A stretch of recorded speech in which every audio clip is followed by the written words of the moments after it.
BJP की तरफ से ऐलान होगा कि हम प्रभु श्री राम को ही चुनाव में खड़े कर रहे हैं। बीजेपी की तरफ से ऐलान होगा कि हम प्रभु श्री राम को ही चुनाव में खड़े कर रहे हैं। आगामी 22 जनवरी को राम मंदिर में रामलला की प्राण प्रतिष्ठा होने वाली है। आज प्रधानमंत्री मोदी भी रामनगरी अयोध्या के दौरे पर हैं। पीएम मोदी आज अयोध्या को करीब 15,000 करोड़ की बड़ी सौगात देते हुए अयोध्या एयरपोर्ट और रेलवे स्टेशन समेत 2 नई अमृत भारत ट्रेनों की सौगात दे रहे हैं। राम मंदिर निर्माण को लेकर जहां बीजेपी श्रेय लेने में जुटी है, तो वहीं विपक्षी दल बीजेपी पर आरोप लगा रहे हैं कि वह राम मंदिर का राजनीतिकरण कर रही है।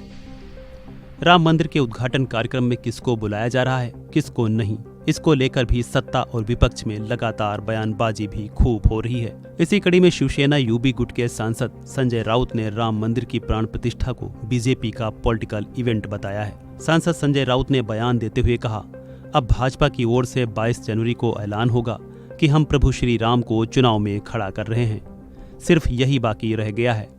राम जी के नाम पर इतनी राजनीति हो रही है कि सिर्फ यही कहना बाकी है कि हमारे उम्मीदवार श्री राम होंगे। अभी इतना ही बाकी है कि 22 तारीख को बीजेपी की तरफ से ऐलान होगा कि हम प्रभु श्री राम को ही चुनाव में खड़े कर रहे हैं। हाँ, इतना ऐलान होना बाकी है कि हमारे कैंडिडेट अयोध्या से या कहां से प्रभु श्री राम है। अब यही कहना बाकी है। इतना पॉलिटिक्स चल रहा है राम जी के नाम पर। बता दें कि सांसद संजय राउत राम मंदिर को लेकर बीजेपी पर लगातार निशाना साध रहे हैं। राउत ने बीते मंगलवार और बृहस्पतिवार को कहा था कि अगले महीने राम मंदिर के प्राण प्रतिष्ठा समारोह के लिए पार्टी प्रमुख उद्धव ठाकरे को निमंत्रण की कोई जरूरत नहीं है। भाजपा केवल प्रचार करती है कि सब कुछ हमने किया है। ये देश की जनता को महंगाई, बेरोजगारी, जम्मू कश्मीर, मणिपुर को भुलाने के लिए इस प्रकार की बातें करती है। राम मंदिर बन गया है, इसमें शिवसेना ने भी खून दिया है। वहां हजारों शिवसैनिक कार सेवा कर रहे थे। उस मंदिर निर्माण में हमारा भी खून पसीना लगा है, क्योंकि शिवसेना का इस शहर से पुराना नाता है। राउत ने दावा किया था कि जब बीजेपी ने 1992 में बाबरी मस्जिद को गिराने के लिए शिवसेना को दोषी ठहराया, तो शिवसेना के संस्थापक बाल साहब ठाकरे ने इसकी जिम्मेदारी भी ले ली थी। उद्धव ठाकरे जी का क्या योगदान, उद्धव ठाकरे जी यानी शिवसेना, ये सवाल शिवसेना को मानता हूं। जो लोग ये सवाल पूछ रहे हैं मैं उनको याद दिलाना चाहता हूं योगदान के बारे में। जब ये अयोध्या का आंदोलन चल रहा था और निर्णायक घड़ी आ गई, बाबरी हमारे सामने टूट गई, तो जो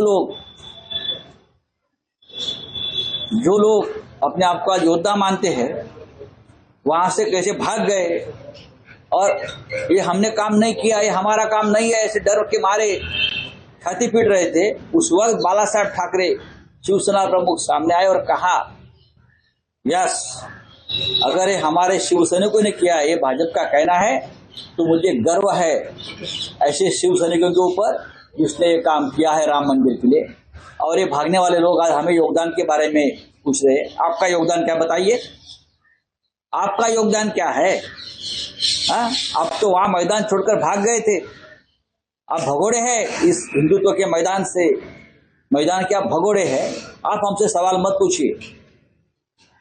अयोध्या के लड़ाई में अगर योगदान रहा है तो लाल कृष्ण आडवाणी जी जिसने रथ यात्रा निकाली, और दूसरे हिंदू हृदय सम्राट बाला साहब ठाकरे, अशोक सिंघल जी, विश्व हिंदू परिषद के उस वक्त के प्रमुख श्रीचंद दीक्षित जी, विनय कटियार जी,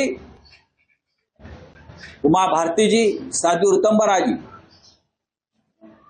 आप कहाँ थे? ये लोग कहाँ थे? बहरहाल भले ही राम मंदिर की प्राण प्रतिष्ठा का कार्यक्रम 22 जनवरी को होने वाला हो, लेकिन राम मंदिर को लेकर सियासी बयानबाजी और राजनीतिक लड़ाई जरूर छिड़ चुकी है। फिलहाल इस खबर में इतना ही। अन्य अपडेट्स के लिए बने रहिए वन इंडिया हिंदी के साथ।